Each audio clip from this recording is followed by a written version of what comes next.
ये खबर KR मंगलम university द्वारा प्रस्तुत की गई है। अगर आपने उत्तर प्रदेश की 68,500 सहायक शिक्षक भर्ती 2018 के लिए आवेदन किया था और आप ओबीसी वर्ग से आते हैं तो आपके लिए एक बड़ी खबर सामने आई है। कई वर्षों से अटकी इस भर्ती को लेकर अब ऐसा फैसला आया है जिससे हजारों अभ्यर्थियों की उम्मीदें फिर से जाग गई है। उत्तर प्रदेश राज्य पिछड़ा वर्ग आयोग ने एक बार फिर अपनी पुरानी सिफारिश को दोहराया है।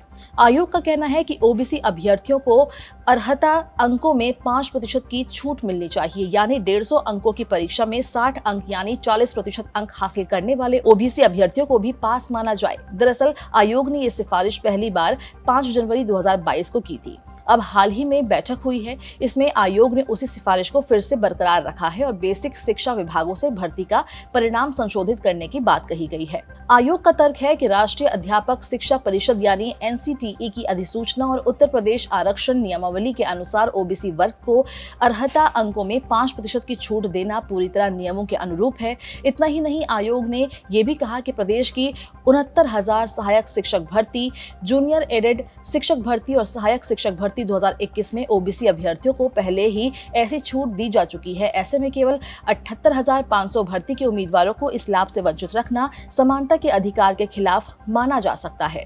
आयोग ने यह भी स्पष्ट किया है कि उपलब्ध सरकारी रिकॉर्ड और विभिन्न न्यायालयों के आदेशों की समीक्षा के दौरान ऐसा कोई कानूनी प्रतिबंध सामने नहीं आया है जो इस भर्ती में ओबीसी अभ्यर्थियों को 5% की छूट देने से रोकता हो। यही कारण है कि आयोग ने बेसिक शिक्षा विभाग से संशोधित परिणाम जारी करने और 60 अंक प्राप्त करने वाले ओबीसी अभ्यर्थियों की सूची उपलब्ध कराने की सिफारिश की है। इसके साथ ही आयोग ने एक और महत्वपूर्ण टिप्पणी की है। आयोग का कहना है कि वर्ष 2022 में दी गई सिफारिश पर समय रहते कार्रवाई नहीं की गई, इसलिए जिन अधिकारियों या कर्मचारियों ने आरक्षण अधिनियम के अनुपालन में लापरवाही बरती, उनकी पहचान कर विभागीय कार्रवाई करने की भी सिफारिश की गई है। इस फैसले का स्वागत इस मामले की पैरवी कर रहे अभ्यर्थियों ने भी किया है। उनका कहना है कि अब राज्य सरकार को आयोग की सिफारिशों पर जल्द निर्णय लेना चाहिए, संशोधित परिणाम जारी करना चाहिए और पात्र अभ्यर्थियों को नियुक्ति प्रक्रिया का लाभ देना चाहिए। हालांकि ये ध्यान रखना जरूरी है कि फिलहाल आयोग ने केवल सिफारिश दोहराई है।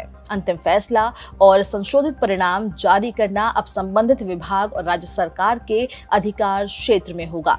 ऐसे में यदि आप 68,500 शिक्षक भर्ती 2018 के ओबीसी अभ्यर्थी है तो आने वाले दिनों में इस मामले से जुड़ी आधिकारिक घोषणाओं पर नजर बनाए रखें। सरकार की अगली कार्रवाई ही तय करेगी कि कितने अभ्यर्थियों को इसका वास्तविक लाभ मिलेगा।